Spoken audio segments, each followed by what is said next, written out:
The bitter Wyoming winter of 1887 had descended upon the Iron Ridge Ranch with a vengeance. Snow lay thick and heavy across the valley, turning the world into a vast, silent expanse of white. Julian Blackwood stood at the frosted window of the main house, watching his breath plume against the glass. The ranch, a sprawling empire of 20,000 cattle and 500 horses, usually hummed with activity. But today, under the oppressive weight of the grey sky, it felt like a fortress under siege. Julian was 28, a man carved from the same rugged granite as the mountains that bordered their land. He turned as the heavy oak door creaked open. Old Gus, the ranch foreman who had taught Julian to ride before he could walk, stepped in, stomping snow from his boots. "Your father is waiting, Julian," Gus said, his voice grave. "Says it can't wait." Julian nodded, a knot tightening in his stomach. When Colonel Thaddeus Blackwood summoned you, it was never for a pleasant chat. He walked down the drafty hallway to the study, the heart of the Iron Ridge operation. The walls were lined with the mounted heads of elk and bison, their glass eyes staring blankly. Thaddeus stood by the fireplace, the flames casting long, dancing shadows across his weathered face. At 62, the colonel was a man who ruled his domain with an iron fist. He didn't look up as Julian entered. "Sit," Thaddeus commanded.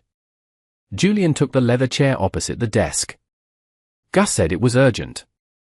"It isn't." Thaddeus picked up a piece of heavy parchment. "The world is changing, son. The handshake deals that built this territory are dying. The railroad is expanding, and with it come banks, lawyers, and politicians. We need protection. We need alliances. We have 20,000 head of cattle, father. We are the alliance," Julian argued. "We are one bad winter away from ruin," Thaddeus snapped. "I've made arrangements. 3 families are arriving from Denver and Cheyenne within the week. The Thorns, the Hayes, and the Vanderbilts. They all have daughters. They all have influence." Julian felt the blood drain from his face. "You invited them here? In the middle of winter? They will brave the snow for the Blackwood name," Thaddeus said coldly. "You will choose one. You will court her. And you will be married by the new year. And if I refuse, then you can pack your saddlebags. You'll leave Iron Ridge with nothing. No inheritance, no land, no legacy." Thaddeus leaned forward, his eyes hard as flint. "And don't think I don't know where you spend your evenings. That stable girl, the Chinese orphan." Julian's hands clenched into fists. "Her name is Mai. She is a refugee with nothing to her name but the rags on her back," Thaddeus spat. "She works hard, I'll grant her that. Best hand with a sick horse I've ever seen. But she is not wife material for a Blackwood. You cannot build a dynasty on sentiment, boy. The banks don't accept love as collateral." Julian stood up, the chair scraping loudly against the floor. "I need time. You have until they arrive. Prepare yourself." Julian stormed out of the house, grabbing his heavy sheepskin coat. He didn't head for the bunkhouse or the open range. He walked straight into the biting wind, trudging through knee-deep drifts toward the massive stables. The structure was warmer than the house, filled with the scent of hay, leather, and warm animal bodies. He found her in the foaling stall, kneeling in the straw next to a mare that had been colicky. Mai moved with a fluid grace that seemed out of place in the rough frontier. She wore a tattered, greyish-white traditional cheongsam, the silk worn thin and patched in places, laid beneath a rough wool shawl to ward off the chill. It was the only thing she had left from a life she barely remembered, a life before her parents died working the railroad, leaving her alone in a foreign land. She looked up as Julian entered, her dark eyes wide and knowing. "He told you," she stated softly. "It wasn't a question." "He did," Julian replied, the anger draining out of him, replaced by a profound weariness. "They arrive in a few days." Mai turned back to the horse, her hands gentle on the animal's flank. "The ranch needs the alliances, Julian. Your father is a hard man, but he is not wrong about the danger. The smaller ranches are failing. I don't care about the ranch. I care about you, Julian said, his voice dropping to a whisper. He stepped into the stall, the urge to touch her overwhelming, but he held back. You are a Blackwood, Mai said, standing up. She brushed the straw from her faded cheongsam. And I am just Mai. I muck stalls. I sleep in the tack room. We exist in different worlds. We live on the same land, Julian insisted. You know horses better than any man on this payroll. You know this land. You belong here. As a servant, she corrected him gently. Go, Julian. Do your duty. If you refuse him, you lose everything. And she paused, looking away. I would likely be sent away. And I have nowhere else to go in this snow. The reality of her words hit him like a physical blow. If he defied his father now, without a plan, Thaddeus would likely fire Mai just to spite him. He had to be smart. He had to bide his time. I haven't chosen anyone yet, Julian said firmly. And I won't let him drive you away. The first carriage arrived 2 days later, struggling through the fresh snow. It carried Victoria Thorne and her father, a banking mogul from Denver. Victoria was undeniably beautiful, with pale blonde hair and eyes like ice, wrapped in expensive furs that cost more than a year's wages for a ranch hand. Next came Eleanor Hayes, a sensible woman whose family controlled the water rights to the south. She seemed less interested in Julian and more interested in the livestock. Finally, the Vanderbilt carriage arrived, bringing young Sophia, a girl who looked terrified of the open sky. The dinner that evening was an exercise in torture. The dining room blazed with candlelight, the silver polished to a mirror shine. Thaddeus presided over the table like a king holding court. Mr. Blackwood, Victoria Thorne purred, leaning toward Julian. Father tells me you run nearly 25,000 head. It must be quite the feeling, possessing all this power. It's a lot of work, Miss Thorne, Julian said shortly. The cattle don't care about power. They care about feed and protection from the wolves. How rustic, she laughed, a sound that grated on Julian's nerves.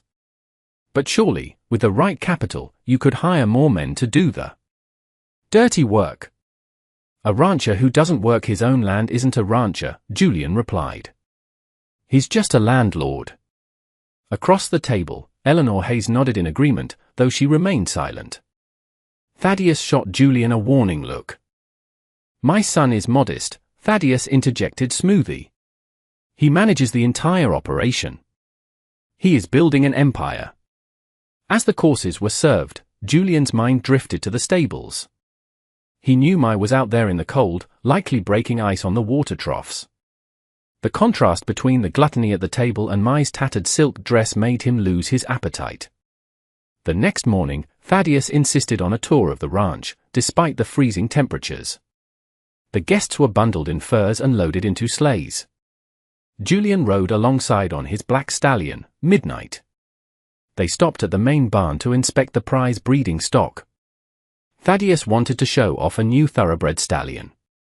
As the group entered the warm stable, they found Mai leading the massive horse out of his stall. She looked small next to the beast, her breath misting in the air. Her grey-white cheongsam peeked out from under her coat, ragged at the hem. Careful, Mai warned softly, seeing the crowd. He is spirited today. Victoria Thorne wrinkled her nose. Who is this? Does she not speak English properly? She speaks fine, Julian snapped, dismounting. Miss Mai is the head of our horse operation, in practice if not in title. Victoria laughed. A woman? An ale foreigner? Surely you jest, Mr. Blackwood. She looks like a beggar. She stepped closer to Mai, looking her up and down with disdain. That dress. It looks like it belongs in a rag pile. Mai's face remained impassive, a mask of calm she had perfected over years of hardship. It keeps the cold out, miss, she said simply. It's an eyesore, Victoria sneered. Thaddeus, surely you can afford proper staff. She knows her place, Thaddeus said dismissively. Move the horse, girl. The guests want to see his confirmation. Mai turned the horse, her movements precise. But as she did, the stallion spooked at the flutter of Victoria's fur coat. He reared up. Victoria shrieked and stumbled back. In a split second, Mai moved, not away from the danger, but toward it. She grabbed the lead rope with both hands, making a sharp, calming sound. She utilized her body weight, leveraging the animal down with a skill that left the onlookers stunned. The horse settled, huffing nervously. Mai stroked his neck, whispering to him. "Dangerous beast!" Victoria cried, clutching her pearls. "It should be put down. And that girl is incompetent." "That girl just saved you from being trampled," Eleanor Hayes spoke up, her voice cutting through the hysteria.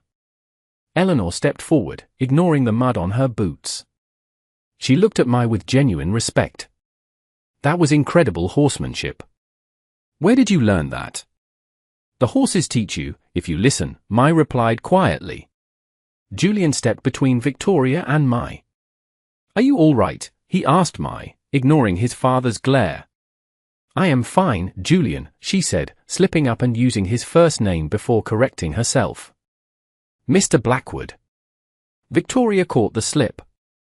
Her eyes narrowed. "Julian?" "Mai, quite familiar with the help, aren't we?" Thaddeus stepped in, his face red with suppressed rage. "Enough. The tour is over. Back to the house." As the sleighs pulled away, Julian lingered. "I'm sorry," he told Mai. "Don't be," she said, turning back to the stall.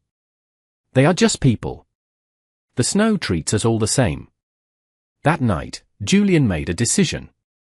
He couldn't marry Victoria Thorne. He couldn't marry any of them. But he couldn't let the ranch fail either. He remembered a rumor he'd heard in town weeks ago, something about a survey team from the Union Pacific looking for a new pass through the mountains to avoid the heavy drifts of the southern route.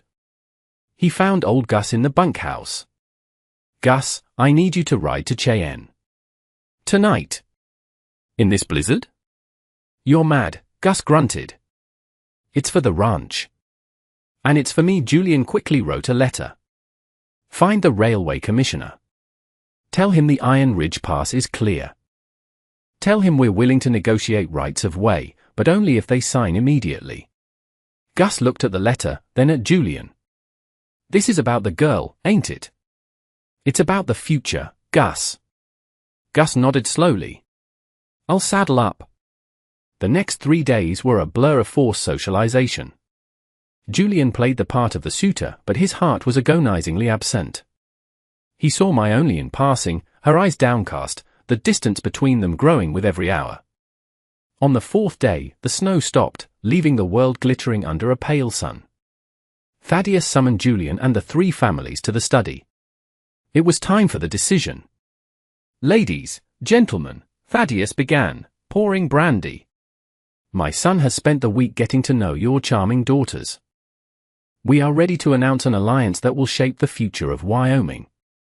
Victoria Thorne sat smugly, smoothing her dress. She was the obvious choice financially. Eleanor Hayes looked bored. The Vanderbilts looked hopeful. "Julian," Thaddeus said.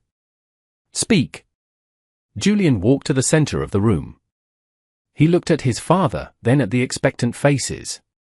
"I want to thank you all for coming. You have fine families. But I cannot marry any of your daughters." The room exploded in gasps. Thaddeus dropped his glass, the crystal shattering. "What did you say?" "I said no," Julian repeated calmly. "You ungrateful wretch!" Mr. Thorne shouted. "We traveled through a blizzard for this insult." "I offer no insult, only honesty," Julian said. "Marriage should be built on more than bank accounts."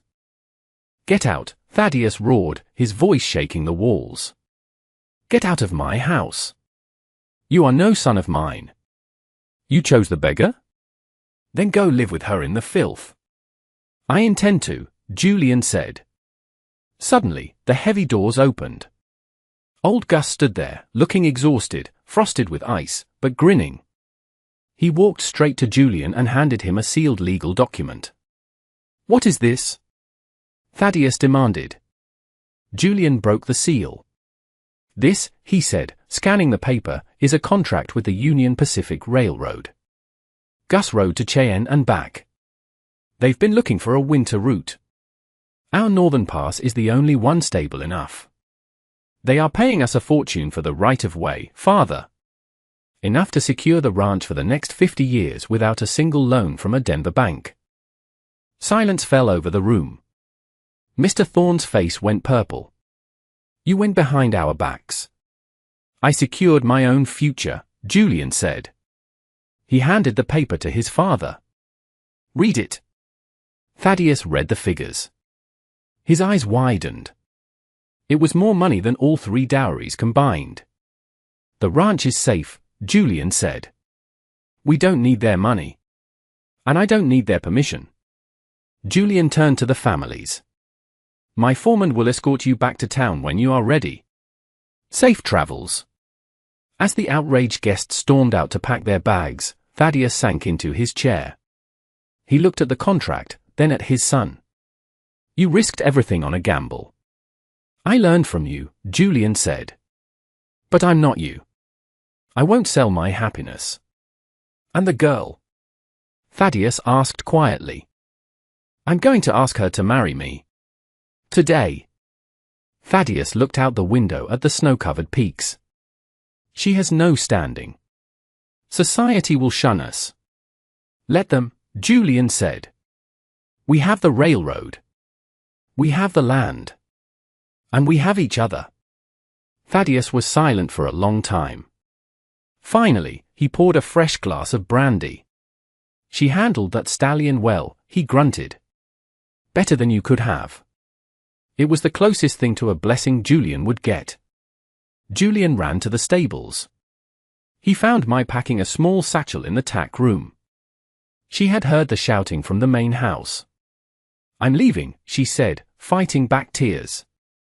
I won't be the cause of your ruin. Put the bag down, Mai, Julian said, breathless.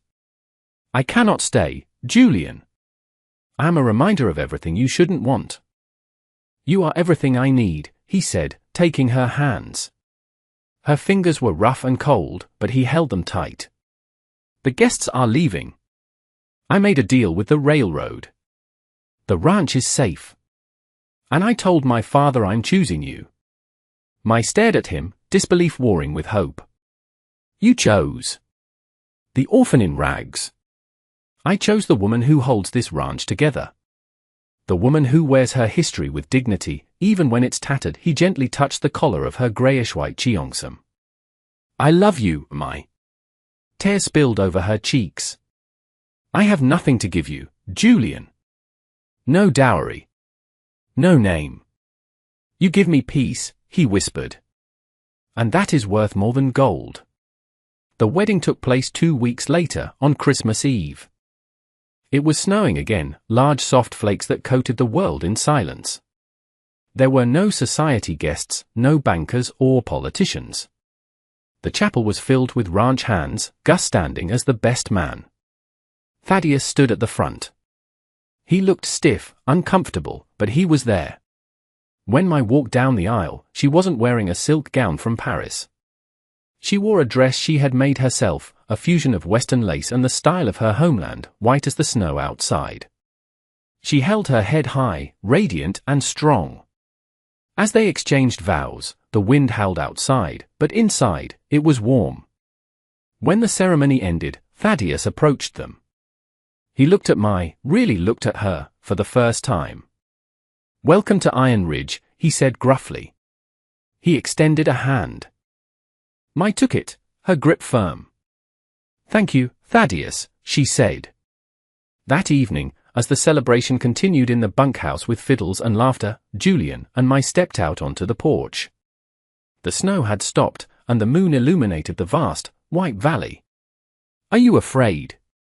Mai asked, leaning into him. People will talk. Let them talk, Julian smiled, wrapping his coat around her.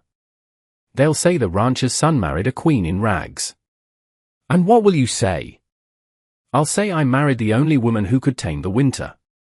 They stood together, watching the moonlight glitter on the snow, ready to face the future. It would be hard work. There would be judgment and whispers in town. But as Julian looked at his wife, standing proud in the face of the elements, he knew he had made the only choice that mattered. The cold could not touch them now. The story of Julian and Mai reminds us that the true value of a person is never found in their bank account, their lineage, or the clothes they wear.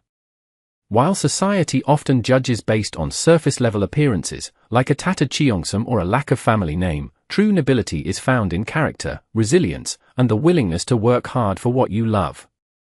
Julian demonstrated immense courage by rejecting the easy path of a convenient marriage, choosing instead to honor his heart and recognize the worth of a woman who had nothing but her integrity to offer. In doing so, he proved that love, when combined with perseverance and a little bit of ingenuity, can overcome even the harshest winters and the sternest disapproval. It teaches us that we must be brave enough to write our own stories, rather than letting others dictate our chapters. What did you think of Julian's decision to risk his inheritance for Mai? Do you think Thaddeus was right to worry about the ranch's future, or was he too blinded by tradition? We would love to hear your thoughts on this Wild West romance in the comments below. If you enjoyed this story of love conquering the odds, please like the video and subscribe to our channel for more heartwarming tales from the frontier. Thank you for watching.